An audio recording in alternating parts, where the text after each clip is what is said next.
अस्सलाम वालेकुम। आज हम जिस टॉपिक पे बात करने जा रहे हैं वो है पैनिक अटैक्स। यूजली आपने लोगों को बोलते हुए सुना होगा, जी हमें बैठे बैठे हमारे दिल की धड़कन तेज़ हो जाती है, सांस उखड़ उखड़ के आता है, पता नहीं क्या होता है, ऐसे लगता है हम मरने वाले हैं। ये बहुत कॉमन सिम्टम्स हैं जो कि बेचैनी यानी पैनिक अटैक्स में शुमार किया जाता है। अब देखते हैं कि पैनिक अटैक्स होते क्या हैं। देखा गया है कि पैनिक अटैक्स के पीछे कोई वजह नहीं होती। अक्सर लोग तलाश करते हैं ये क्यों होते हैं, ये क्यों होते हैं, लेकिन इसके पीछे कोई वजह नहीं है। जब पैनिक अटैक्स बगैर किसी वजह के और बार बार हों तब हम उसे शुमार करते हैं पैनिक अटैक्स में।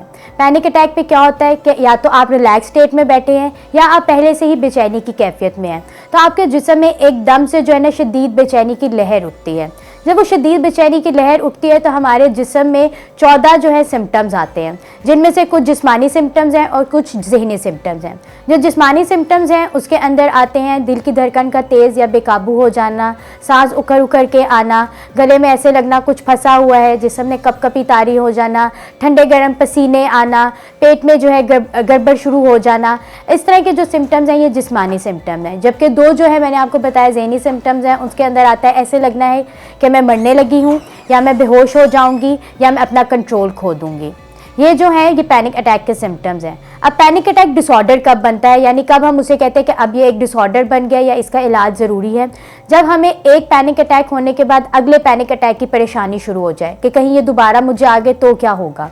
और जब इस पैनिक अटैक की वजह से हम अपने रोज़मर्रा के मामूल के काम जो हैं उनको हमेशा ऑर्गेनाइज करते रहें, यानी जो काम पहले आप बिल्कुल आराम से कर लेते थे अब आप उनको अवॉइड करते हैं। बाहर जाना बगैर किसी सपोर्ट के, हमेशा आपके साथ कोई हेल्प आप रखना, चाहे वो किसी बच्चे की सूरत में है चाहे किसी बड़े की सूरत में है, पानी की बोतल साथ रखना, ज़्यादा सीढ़ियाँ चढ़ने से जो है अवॉइड करना, ये सारी चीज़ें जब हम करते हैं तो फिर हम इसे डिसऑर्डर में शुमार करते हैं।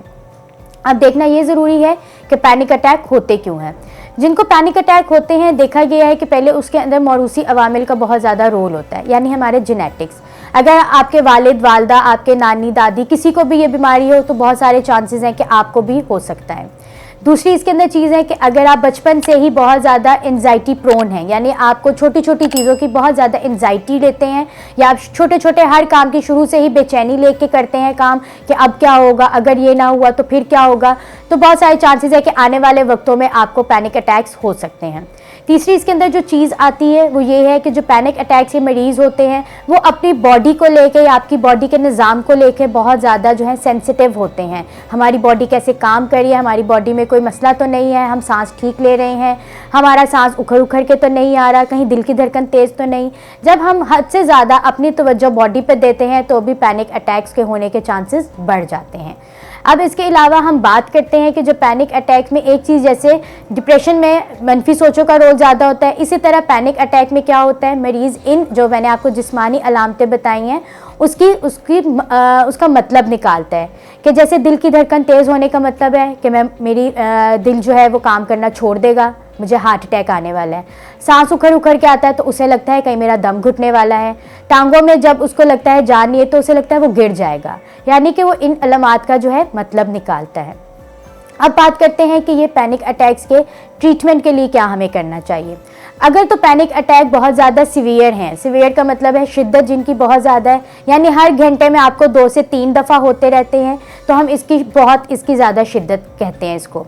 तो फिर वहाँ पे हम लोग दवाइयों का इस्तेमाल करते हैं। वो दवाइयाँ इस तरह से होती है कि वो आपके जहन में जो कीमियाई मादे ऊपर नीचे हो जाते हैं जिसकी वजह से पैनिक अटैक होता है उसके बैलेंस को ठीक करती हैं।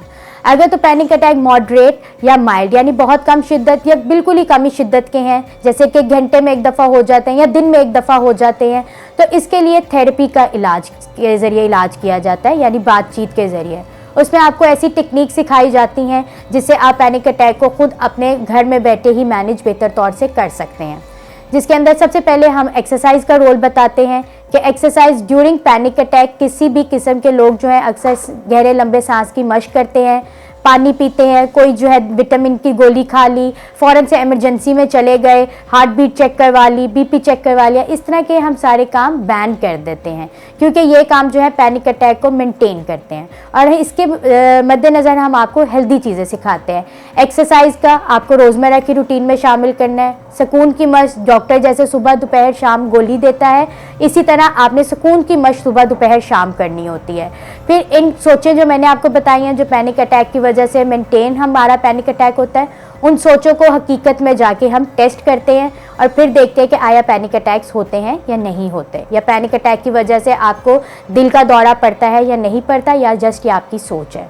तो ये आज की कुछ इंपॉर्टेंट चीज़ें थी जो कि पैनिक अटैक के हवाले से। उम्मीद है आपको समझ आ गई होगी। इंस्टागेयर का फेसबुक पे कम्युनिटी ग्रुप बना हुआ है और वहाँ पे बहुत से लोग जो है अपने मसाइल पोस्ट करते हैं। आपको किसी भी किस्म का साइकोलॉजिकल या नफ्सियाती मसला है, आप भी उसमें पोस्ट कर सकते हैं। मैं भी उस ग्रुप में मौजूद हूँ, तो मैं आपकी जो भी क्वेरी होगी उसको as soon as possible address कर दूँगी।